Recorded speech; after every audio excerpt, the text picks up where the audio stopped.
Melinda, it's a little hard to describe for me because she's full of contrast. On one side, you have this woman who's a good mom, who's full of energy, with so much love to give, and excited about living life to the fullest. And on the other hand, you have someone who's deeply unhappy in her marriage. She's frustrated. She doesn't feel understood, and she's angry because she doesn't have the life she expected, and she wants more, and she would do anything to change that. And this is a character that gave me the chance to work with lots of colors and be opened with my performance, because she goes from being really strong and in control to very vulnerable and reckless. So, as a character that's completely different from who I am. And as an actor, it's always, a very appealing challenge to take on. So I for sure embody her. To embody her was a lot of fun. Well, the preparation always starts with the material, the script, and in this case, also Patricia Highsmith's brilliant book. So I got to know this character first through these texts, and then of course I started working deeper with Adrian just to help bring her to life. I mean, obviously, Patricia Highsmith is one of the best writers ever in this genre, and I think she wrote really complex female characters, and it speaks to how ahead of her time she was, that the character I play, Melinda, this woman translates so beautifully from 1957 when the book was written to 2022. To me, suspense and intrigue and murder, revenge are all themes that I really enjoy watching. I mean, I just love the complexity of the stories and the characters, and of course the surprises and all of that. Probably some of my favorite films of all times are thrillers. I did not know how to play the piano, but it was really a lot of fun, and of course, for sure a challenge for me to learn how to play and sing that song. And but I had a lot of fun filming that scene in particular, because I thought it was a really important scene for the character, because you can see how she's, is another example of that cry for attention, and what she's doing. I just, it gave me the chance to get just above and beyond in this scene, and you will realize that this is something that Melinda does a lot in the movie, and it's nothing else but trying to get her husband's attention, and trying to maybe spark that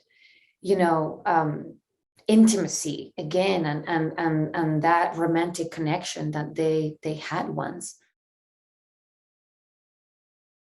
Well, New Orleans is just an incredible city. I mean, I don't need to talk about the food and the architecture and the music. It's all delicious and unique, but also, I love the people.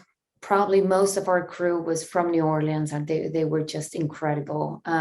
We also shot in this beautiful, big, historic house in the Garden District that I don't think we would have found something so special anywhere else. And that house in particular is just so, it's such a distinctive element in the movie, and how it plays to, telling the story of this family. The best bet on a movie being good is working with a good director. And so Adrian was someone I wanted to work with, reached out to me, sent me this script. I said I heard it was based on a novel by Patricia Highsmith. I read the novel and the adaptation, and it was, really interesting, and a really interesting, dark, provocative exploration of a side of the human mind that we don't often see explored. It's one of the things that's really interesting about Adrian. He's a brave filmmaker, and he's interested in sort of the part of it's like, he's interested in the human sexuality, he's interested in the psychology of human beings and the way we present ourselves versus sometimes who people really are and what they really want, and putting those things next to each other. And all his movies, whether it's Fatal Attraction or Indecent Proposal, I mean, you see that same tension. He's gonna, sleep with my wife for $1 million. Like, if he's one of these provocative dinner table sort of, would you ever agree to this thing? And he puts it in practice. And in this case, it's really a movie about, on some level, about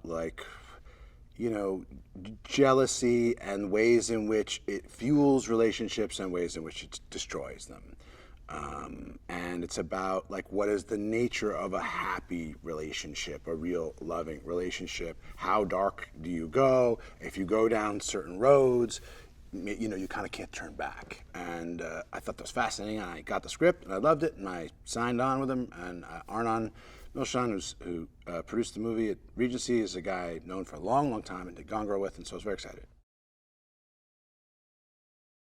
Yeah, there's an interesting theme in the movie that seemed to me to suggest that marriages kind of have inherent bargains or contracts that are made between partners. Sort of, you can do this and I get this and this is what I get out of it, and that there's a kind of symbiotic relationship that exists on some level. And we've all heard of extreme stories where there are people who have open marriages. Maybe that's not even extreme. Just we have an open marriage, or we have a, in this marriage, our rules are the wife works, the husband stays home, he takes care of the house, whatever it may be. And that's a healthy, good thing, right? If you can find a balance, hey, this works for me, this works for you, and you're upfront about it, I think that's great. This is an example of a kind of contract that's an unspoken contract in a marriage. The sort of arrangements that happen that the couples are afraid to really say out loud to one another, and so they sort of begin to exist these parallel realities. What they say to each other, the married couple, and what really the exchange is beneath the surface. And that is dangerous because the deals are unspoken, that one party can ask for and pull for more, and maybe they're pulling on something that is simultaneously something that one of the others wants but is afraid of, or wants but is also creating something really dangerous and unhealthy in them. And in this case, I think the theme, a part of it is about how this couple goes down this road in order to sort of fix and solve their marriage. They start to play with fire. And eventually, get burned.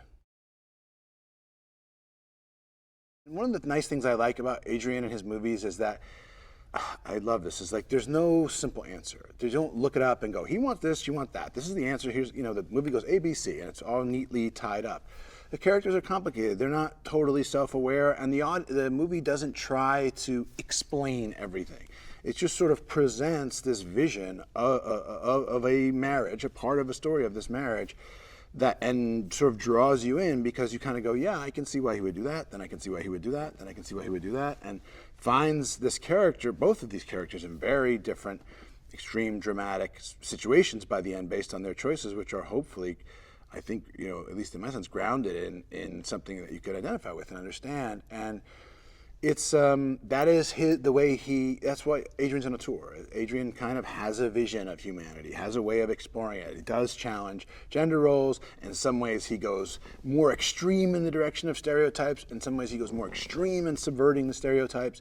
Because what he really seems to want to do is sort of take a poker at the underbelly of who people really are, kind of in the id. You know what I mean? Rather than the superego that just sort of manages and controls us. Vic is a guy who is sort of got the mind of an engineer. So people I know like that are they tend to be sort of black and white, technically focused, a little bit more separated emotionally, more cerebral, a little more distanced from their emotions. And I sort of thought of him as really rooted in the front brain and not at all in touch with how he felt at all. So sometimes his actions would be foreign to him, and his reactions surprising to him, and not what he expected or wanted, or even surprised to feel anything at all. And I know people like this, And I did a lot of reading and studying about, like, there is a kind of personality which is very separated from and very distant and kind of a classic sort of, there are all kinds of diagnoses and pathologies, but really it's about somebody who thinks he's very intelligent and technical and specific and focused on certain things like his snail collection and the technology he's developed and his interests, and not able at all to have emotional intelligence so that he can communicate with his wife, even though he's highly intelligent in a different way. And I think it's interesting to play a character who's really unintelligent emotionally and very intelligent intellectually. That's the fact, the sort of dialectic, the reality that dialectic can exist. They start off being these people that we sort of understand as relatively okay. He's this guy, he retired, he's got a lot of money, got this beautiful wife, she's a little bit bored, he's emotionally inaccessible, they have a kid, they're trying to have this marriage and make it work, and they've hit this kind of patch that's hard. And then the movie just digs deeper and deeper and deeper and deeper, and the things you discover about them are not always great, but they do reflect, I think, a realistic look at one possibility of where human relationships can go. The one thing I noticed with him, he's just super loving and gentle and open, and he's not really ever stressed. And he's like, you come on a set and it's good morning, darling. How are you, darling? Good to see you, darling. And there's something about that feels like, like the theater, it's inclusive because you get to a lot of sets and it's like, let's go, let's go, let's go, let's go. But he was kind of just very laid back in his process, which I enjoyed a lot. Charlie is a pianist, and he's her piano instructor. So the biggest thing for me coming into it, I try. Even though it's such a small sort of part, you kind of blink and it's gone. I tried to learn piano. I was at home and I had a little bit of time, so I sort of took these piano classes to learn like a blues progression, and then I started listening to like Thelonious Monk and all these kind of dudes, and which started informing like the way he moved a little bit, I suppose. And then I was like listening to like the Beat Poets interviews and Jack Kerouac's interviews, and they had this rhythm to the way that they spoke. And even though it was a very small part and I didn't say too much, I sort of tried to carry that into the way that I would shake Ben's hand. It was like, it was limp, and I try to do something different with it physically, which was fun. The best part of the relationship between Melinda and I was working with Anna. She's the first actor that I ever worked with that left me like shocked in a scene. She would just do things before action and cut, like things that like I would never dream of doing, to sort of set the tone, and she'd just like scream on the top of her lungs or something before it went, and then you'd go in and I would be like, and it was a scene that we were supposed to feel that I was supposed to feel embarrassed or nervous in or something, and then sort of after she did that and after playing the scene, I was like, oh, you're a genius. Like, you elicited that response from me. So yeah, just that sort of informed the whole thing. Was just like, you know what I mean? If you meet Anna, it's like, there's this like energy to her, So I think that informed the relationship between Charlie and Melinda the most. I mean, New Orleans is a beautiful place. It was honestly just walking around. I had a lot of downtime. So I would just walk around the city. And it's like, it's like nowhere else I've been in America. There's just something happening all the time, and there's jazz music everywhere, and there's witch doctor stores, and the people are kind, and yeah, I had the best time there. Delicious food. It was incredible, yeah. I was very interested in the script and where the script came from, and I knew a little bit about Patricia Highsmith, mostly from the Talented Mr. Ripley books. So that plus Adrian and him sort of coming back on the scene after all these years was very exciting. And then, of course, to work with Ben and Anna was, I would do anything to work with them. So it was kind of a no-brainer, to be honest.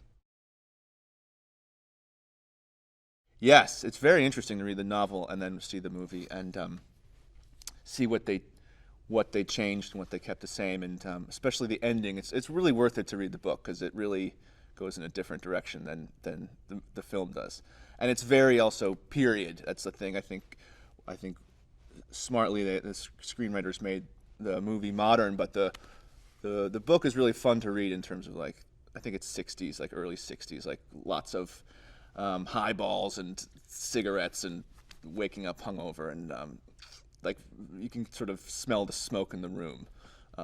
So yeah, it gives a really nice insight into the general idea. But the movie is definitely like its own self-contained thing. I think they really did a great job of modernizing it and keeping the soul of it, but messing with it in a good way. I love New Orleans. It's what I've filmed there for some reason like 5 different times, so I feel like it's my second home. It's like my filming home.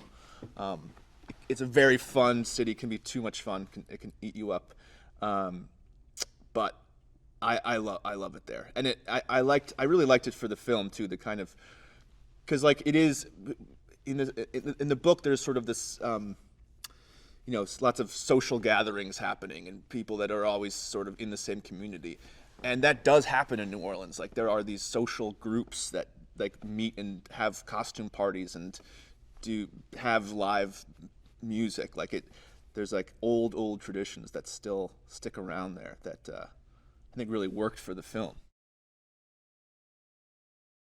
It's jealousy, but it's also like, who are you? It's like, who is the person who you are spending every waking moment with? Like, how do you really know what's underneath their skin? Like, you can never really know. He had so much care about the details, the look and the feel, and it was like a sensibility of a different time. Like I think it was like only 20 years ago that he made a movie, but movies were different then. And there's a lot of, like, he really took his time, and it wasn't like shoot and go. It was like, that was good, let's try it again, let's try it this way. That's he really like, he wanted to create more room for it to go deeper and deeper every take. And his note was always like, less, just do less, which is hard sometimes, but like it's a good note from me coming from the theater. Like, less is more. Yeah, it was just it was like cool to just sort of watch the legend work, you know. Tony and Melinda, well, I think that they were a fling like in college. That was sort of what we decided a while ago, and then Tony fell in love with traveling and the environment and like outreach, and so I think he just sort of moved on, and I think it was amicable, but I think that he did break up with her, and I think that's a rare thing. Like she has her way with someone and then leaves on her own terms most of the time, and so I think the fact that it's briefly mentioned, but the fact that he says, "Oh, Tony broke up with me," is like a thing that kind of maybe sticks with her still, like trying to kind of regain that in some way. And I think it probably hits Vic a little differently too. Like, oh, this is not a guy that you just threw away. Like he left you. So what does that mean? I thought the idea that there'd be a complicity between these people, a kind of a sexual complicity where, for example, at the beginning of the movie, he's wandering around looking for her and her boyfriend, Joel. And he's looking in at the party and she's disappeared outside, and he goes to a window and he sees her and the boyfriend making out. And there's a moment when she looks up to the window and she sort of knows that he's going to be watching. And it's a very bizarre and interesting moment, I think. And what's interesting on top of that is that rather than looking away and being embarrassed that she had been caught out by her husband, she turns back to the boy as if nothing has happened.